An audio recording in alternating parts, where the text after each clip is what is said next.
Hello all of you beautiful people, Jules here for WhatCulture.com, and isn't it a great feeling when you notice a mistake in a film and you go, oh, I spotted something that the directors didn't.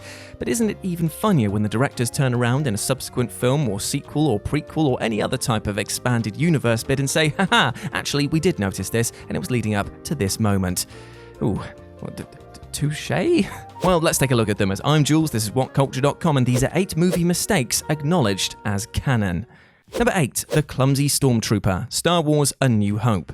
Star Wars A New Hope plays host to one of the most infamous and glorious gaffes in cinema history when an ill-sighted stormtrooper smacks his head on one of the Death Star's doors. This moment has been relentlessly relished by fans ever since the film's original 1977 release. According to the man behind the helmet, the mistake happened because he was preoccupied with a bout of intestinal trouble during shooting, yet neither George Lucas nor any other crew member apparently noticed the comical error. And though Lucas can be a rather humorless sort where mockery of his baby is concerned, and honestly, can you really blame him? In this instance, he decided to lean into the absurdity and make the mistake even more apparent for A New Hope's 2004 reissue. Lucas added the distinctive metal donk sound effect to the helmet's impact, ensuring that practically nobody watching would miss it, while giving everyone another big laugh in the process. Lucas further toyed with fans by also including an overt reference to the injury in 2002's Attack of the Clones, where Jango Fett hits his own head on the door of the ship while escaping Obi-Wan. Given that a good portion of the first-generation stormtroopers are cloned from Jango Fett himself,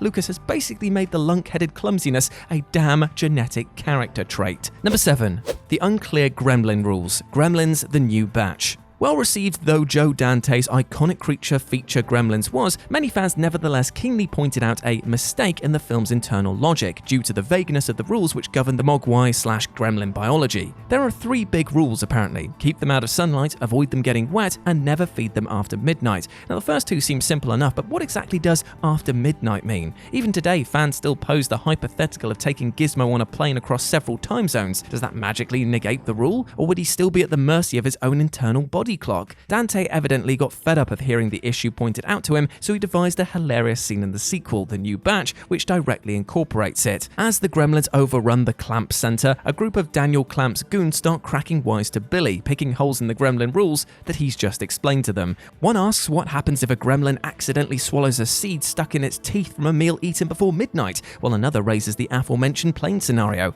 But before Billy can answer, Gremlin Mohawk bursts out of a TV and attacks the nitpicking men, giving Dante the undeniable last laugh. Number 6. Captain Barbossa's first name. Pirates of the Caribbean at World's End. Even though the most casual Pirates of the Caribbean fan will likely remember that Captain Barbossa's first name is Hector, you might not be aware that this wasn't actually officially revealed until the 3rd film, At World's End. And even then, it was really just a happy accident. After Johnny Depp recorded a DVD commentary track for the original film and jokingly declared that Hector was indeed Barbossa's name, hilariously fans ended up treating Depp's offhand comment as gospel online, and so the writers basically felt duty-bound to commit this to canon, as they finally did in At World's End, when Jack Sparrow greets Barbossa as Hector for the first time. Depp may have been joking, but come on, it's actually a perfect fit for the character. Number 5. Daniel's illegal crane kick. The Karate Kid and Cobra Kai. The Karate Kid may be one of the most iconic underdog sports films ever made, but it's a warm, fuzzy fountain that's actually also built on a lie. A cheat even. The film, of course, concludes with an injured Daniel narrowly defeating his nemesis Johnny with a crane kick to the face. Daniel wins the karate tournament and gets sweet revenge, in an ending tailor-made to send the audience home happy. Except the referee explicitly states moments earlier that strikes to the face, well, they're not allowed. So why exactly was Daniel's crane kick permitted? Fans have complained about this lapse in logic ever since the original release, with actor Ralph Macchio even confirming his agreement that Daniel picked up an unearned victory at the film's end. But rather than shy away from this blatant screw-up, the surprisingly solid spin-off series Cobra Kai had the good sense to incorporate it into their story, with Johnny still bitter that Daniel allegedly cheated. Though the show smartly doesn't settle the issue once and for all, it was satisfying to see the debate internalized into the continuity of the franchise itself. Number 4. Why don't people fly out of the US? The Purge election year. Before The Purge even hit cinemas, many took issue with the film's premise that if the US government instituted an annual 12-hour period where all crime is legal, why the hell wouldn't people just get on a plane and take a holiday for those few days? Well, the 3rd entry into the series, The Purge Election Year, actually nodded to this iffy logic by featuring an early scene where news reporters talk about murder tourists coming to the US from other countries to get their violent jollies. Though the film doesn't flat out say it, it's nevertheless implied that air travel in and out of the US becomes decidedly more expensive massive around the Purge due to increased demand. This likely ensures that only the wealthy are actually able to take even a quick trip out of the country before all of the violence kicks off.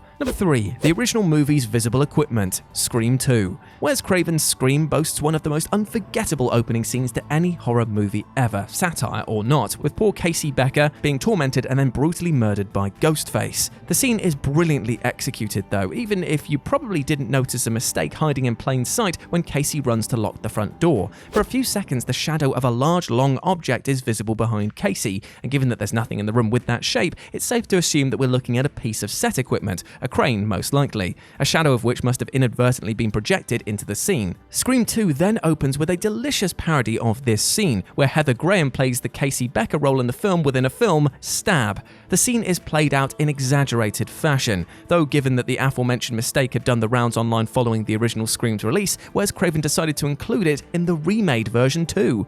And so when Casey is running away from Ghostface, she speeds out of a doorway with another strange shadow on it. Though at first glance you might assume that the shadow was being cast by the plant to the left, the shadow actually becomes thicker and darker as the camera closes in, suggesting that the source in this case is actually the film equipment being used to capture it. Number 2. The second Infinity Gauntlet, Thor Ragnarok. Where interconnected movie franchises consisting of literally dozens of movies are concerned, mistakes are inevitable, and fans will sure as hell catch every single one of them. One of the most egregious to date in the MCU occurs in the original Thor film, where the Infinity Gauntlet is briefly noticeable residing within Odin's vault on Asgard. This becomes a problem a few years later in Avengers Age of Ultron then, when the mid-credit scene reveals that Thanos already has the gauntlet in his possession. So what gives? After years of speculation, with some fans suggesting that Odin's gauntlet could be a decoy, we got confirmation in Thor Ragnarok. When Cate Blanchett breaks into Odin's vault, she takes one look at his gauntlet and shouts, "Fake!" and then pushes it over. On the one hand, this was a hilarious setup of the mistake itself, while also folding the extra gauntlet's existence into the continuity. It's a hell of a lot better than just quietly hoping that fans will forget about it, because you know what?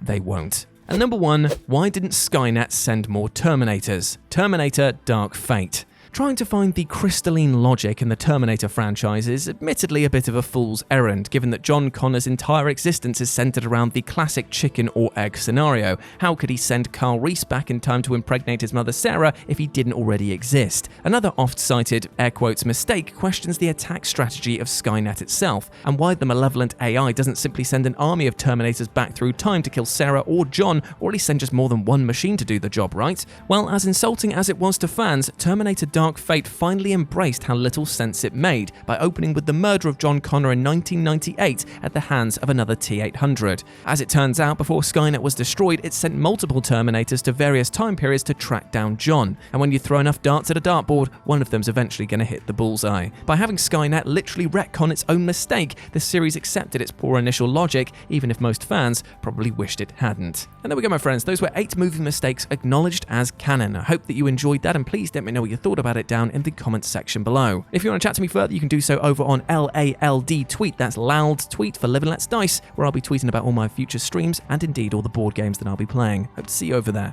As always, I've been Jules. You have been awesome, my friends. Never forget that, and treat yourself with love and respect, because you goddamn well deserve it, my friend. Do not let anything or anyone else tell you otherwise, okay? Big love from me to you. Now go out there and absolutely smash it.